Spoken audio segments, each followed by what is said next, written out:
Welcome back, ladies and gentlemen, to Canadian Football Central, CFL content for the fans, by the fans. We got another re-signing here as Garry Peters, defensive back for the BC Lions, has re-signed with the Lions. This happened kind of just near the start of this year. This is one that we'd kind of forgotten to talk about and decided we'd do a video on it. He's 34 years old. He's an American. He went to Clemson. He's been a veteran in the CFL for a long time. He's been in the league since 2016. Played his first 2 years for the Edmonton Eskimos, and since then has been with the Lions. This past year, he played 16 games, got 49 defensive tackles, as well as 3 interceptions and a forced fumble. So his numbers are pretty consistent, as he got six less tackles than last year, but he also played 2 less games. So it looks like he's been just a really consistent piece for the Lions for a very, very long time. And he's going to be sticking around. So this is going to be just a 1-year deal, which is not surprising. He's 34, so I imagine that this is going to be one of those things. And I'm not saying it in the sense of that the Lions wouldn't want to keep him longer, maybe another year or 2 even after that. Just in terms of that his numbers are still there. It hasn't dropped down. But I think this is probably a 1-year deal because, I don't know, like maybe he wants, after each year to be able to decide if he wants to retire or keep going. And usually that's one thing that a lot of players want when they get to kind of that stage of their career. But he's done very well with the Lions. And so this makes sense to keep him around. Rick, thoughts on this re-signing for BC? So this thought for BC is this, I would say this is a key for them. Yep. Because you got to also remember, this is, how do I say this? It's addition from minus subtraction. What I mean is you bring back Garry Peters, but then you lose Robert Carter to the NFL. So yeah, now we actually already did piece of that secondary. Yeah. Well, what I was going to say is we already did our video on Robert Carter going up. However, this signing actually came out, I think, before Robert Carter went to the Colts. No, I get that. I'm just saying, So what I'm saying is that they probably knew the writing was on the wall with Robert Carter.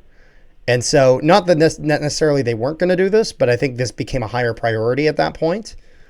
As BC at times had done very well with their secondary, but at times had issues with it. And he was one of their stronger pieces, so keeping him around is a priority. All I was trying to say was, with that key piece of Robert Carter gone, now you have to rely on Deontay Williams. You now have to rely on Jackson Finley, who was a rookie coming up. You now have Garry Peters. I'm sure there's going to be 2 others, people in that secondary. So I'm just saying Garry Peters was a key part to that secondary. Oh, absolutely. And so it's one of those things where, and even if you look at when that team was having some struggles, I don't think he was kind of the main culprit of that.